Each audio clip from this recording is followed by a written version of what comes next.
ஜெய் ஸ்ரீ கிருஷ்ணா. ஆண்டாள் திருவடிகளே శరణం. చూస్తూనే 14వ రోజు, అంటే మొత్తం 30 రోజుల వ్రతం అయితే 15కి ఇంకొక రోజే మిగిలింది మనకి. సగం దాకా వచ్చేసామండి, సగం పూర్తి చేసుకున్నాం వ్రతాన్ని. ఈరోజు 14వ పాసరం. ఈరోజు మరొక గోపికను మేలుకొలుపుతున్నారు. మొత్తం 15వ పాశురం వరకు, 6వ పాశురం నుండి 15వ పాశురం వరకు గోపికలను నిద్ర మేలుకొలుపుతారు. మొత్తం 10 మంది గోపికలు. ఈరోజు నిద్ర లేపబడేటటువంటి గోపిక 9వ గోపిక అనమాట. 9వ పాశురం కాదండి, 9వ గోపిక. స్వామికి ఈవిడంటే భలే ప్రీతినంట. ఇంకా పడుకునుంది. ఏమిటి ఇంతసేపు పడుకుంటుంది, అసలు ఈవిడ ఉండలేదు, స్వామి ఉండలేడు, ఈమె లేకుండా, స్వామి లేకుండా ఈవిడ ఉండలేదు, ఇలా పడుకోడు. బాలుడు పొద్దెక్కిపోతుంది, అందరం వచ్చేసాము. ఏమై ఉంటుంది, బహుశా రాత్రి స్వామి ఈమె దగ్గరికి వెళ్ళిపోయి ఉంటాడు, అందుకే ఈమె లేవడంలే. లేకపోతే ఈవిడ అసలు ఆగే రకమేనా, ఆగుతుందా అలాగా అని అనుకుంటూ పాసురం పాడుతున్నారు ఈ ఆండాళ్ గోష్ఠి, అందరు ఆడపిల్లలు కూడా అనమాట. ఈ పాసురం 14వ పాసురంలో మొదటి పదం ఏంటంటే ఉంగళ్ నీ అని అర్థం అనమాట. ఉంగళ్ పుజై కడై తోటత్తు వావియిల్ செங்கஜு நீர்வாய் நெகிழிந்தாம்பல்வாய் கூம்பினகான் செங்கல் பொடி கூரை வெண்பல் தவத்தவர் தங்கள் திருக்கோயில் செங்கிடுவான் போகின்றார்.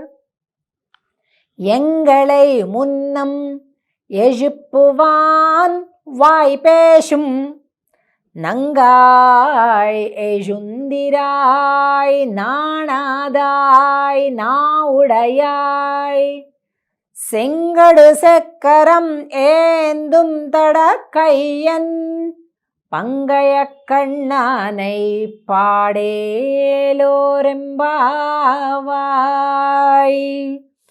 ఉంగళ్ పుజైక్కడే తోటత్తువావిల్.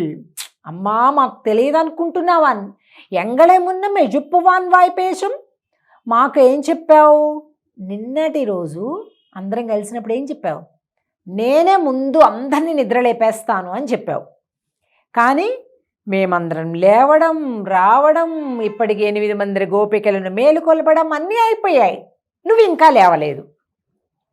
అవునులే, తప్పు నీది కాదు, రాత్రి స్వామి వచ్చాడు, అబ్బా మా దగ్గరికి ఏం రాలేదమ్మా. అయ్యయ్యో నాకు తెలియదు అనుకుంటున్నావా.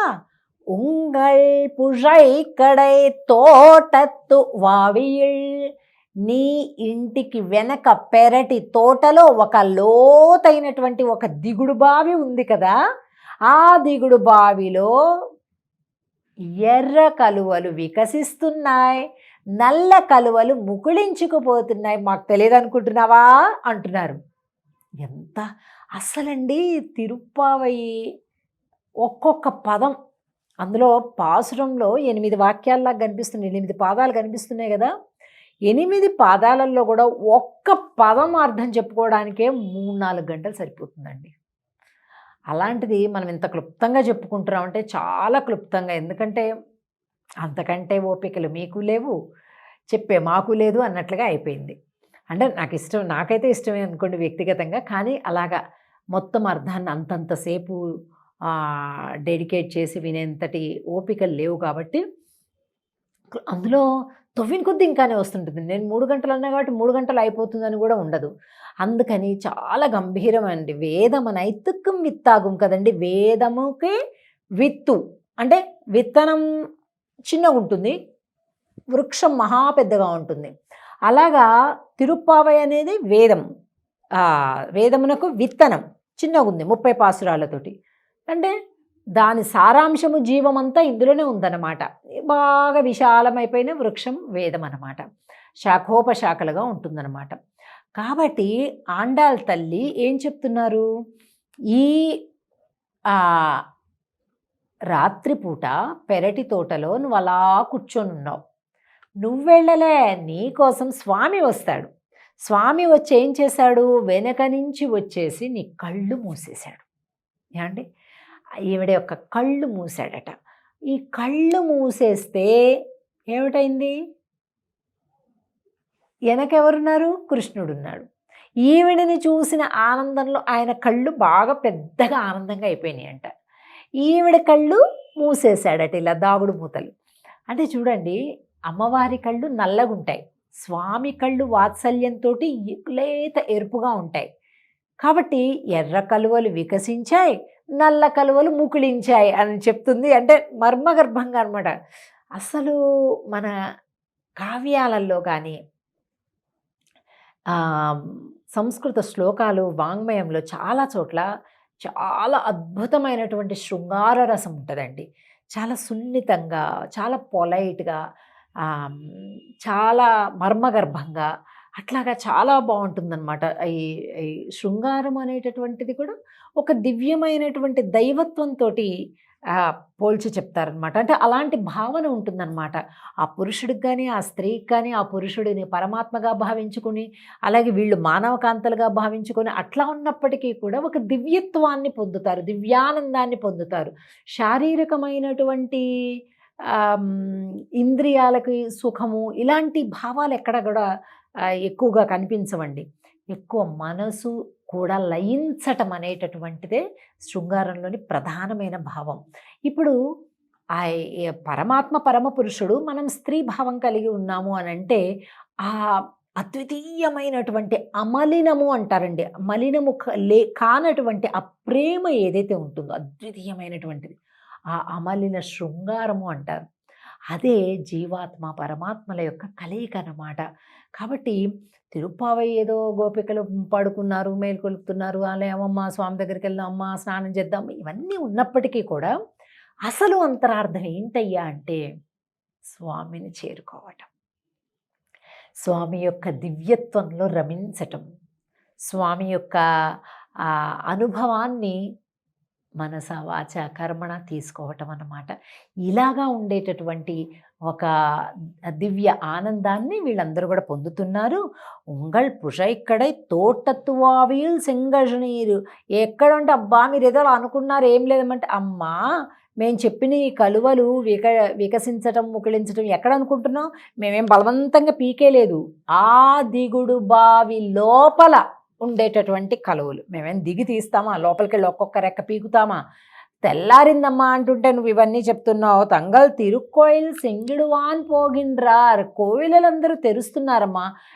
ఇంకా అప్పుడే ఏమి తెల్లారలేదులేమి తొందరకి మీకు అలా అనిపిస్తుందంటే, లేదు తల్లి, కోవిలలు తెరుస్తున్నారు. నంగాయ్ ఎజుందిరాయ్ నాణాదాయ్ నావుడాయ్, నువ్వు గొప్ప పరిపూర్ణురాలేవు కదా. నాణాదాయ్ అంటే ఏంటంటే సిగ్గు లేని దానా అని అర్థం. ఏమంటారు, ఇది తిట్టేమో అనుకుంటారు, కాదండి. భగవత్ సంబంధమైనటువంటి విషయంలో రమించేటటువంటి వారికి సిగ్గు ఉండదు. మీకు ఈ కాలానికి అనుగుణంగా నేను అర్థమయ్యేలాగే చెప్తా.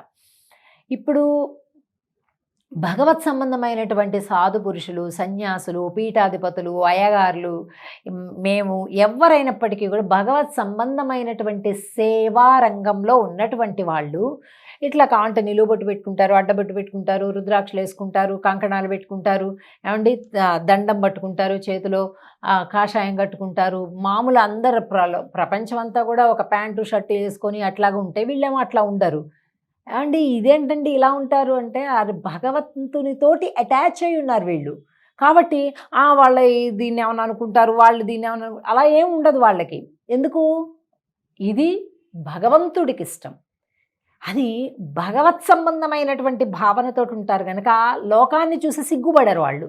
అంటే మామూలుగా ఇప్పుడు చూడండి, ఎవరైనా ఏం అలవాటు లేని వాళ్ళు ఒక్కసారి పంచకట్టుకొని అవతలకి వెళ్ళంటే అయ్యో అని సిగ్గుపడిపోతారు. వీళ్ళు శుభ్రంగా పంచకట్టేసుకొని ఆ ఫ్లైట్ ఎక్కుతారు, ట్రైన్ ఎక్కుతారు, బస్సు ఎక్కుతారు, శిఖ పెట్టుకుంటారు, నామం పెట్టుకుంటారు, అన్నీ ఉంటుందన్నమాట.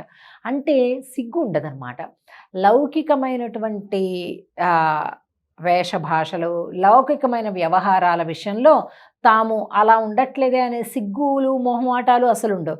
ఇప్పుడు మామూలుగా చూడండి, ఎవరైనా 10 మంది కలిపి సురాపానం చేస్తున్నారు, మందు తాగుతున్నారు అనుకుందాం. అంటే పెద్ద మంచి మాటలు కాదులే గానీ, ఇక లోకంలో అట్లా ఉంటుంది కాబట్టి. అలాంటి చోట్ల వీళ్ళే చూస్తే, "ఏయ్! ఏమయ్యా! ఇలాంటి పనులు చేయకపోతే కాస్త ఎళ్లి మంచిగా పని చేసుకొని హాయిగా కుటుంబంతో సమయం పెట్టుకోవచ్చు కదా!" అని అంటారు తప్ప, వీళ్ళు గూడా "ఆ! పద తాగేద్దాం" అని కూర్చోరు. అంటే లోకంలోవి ఎంత వికృతమైనటువంటి చేష్టలున్నా వాటితో పాటు కలగలిపి తమ వ్యక్తిత్వాన్ని కోల్పోరు. అటువంటి వాళ్ళని సిగ్గు లేదు అని అంటారు. అంటే ఏ సిగ్గు? వ్యావహారికమైనటువంటిది. సెంగొడు సెక్కరం ఏందుం తడక్కయ్యన్ పంగయ్య కన్నానే పుండరీకాక్షుడైనటువంటి శంఖ చక్రాలను ధరించినటువంటి స్వామిని పాడదాం తల్లి అంటున్నారు ఈ పాసురంలోని గోపికని. ఇక రేపు 15వ పాసురంలోకి మనం ప్రవేశిస్తున్నాం. జై శ్రీకృష్ణ.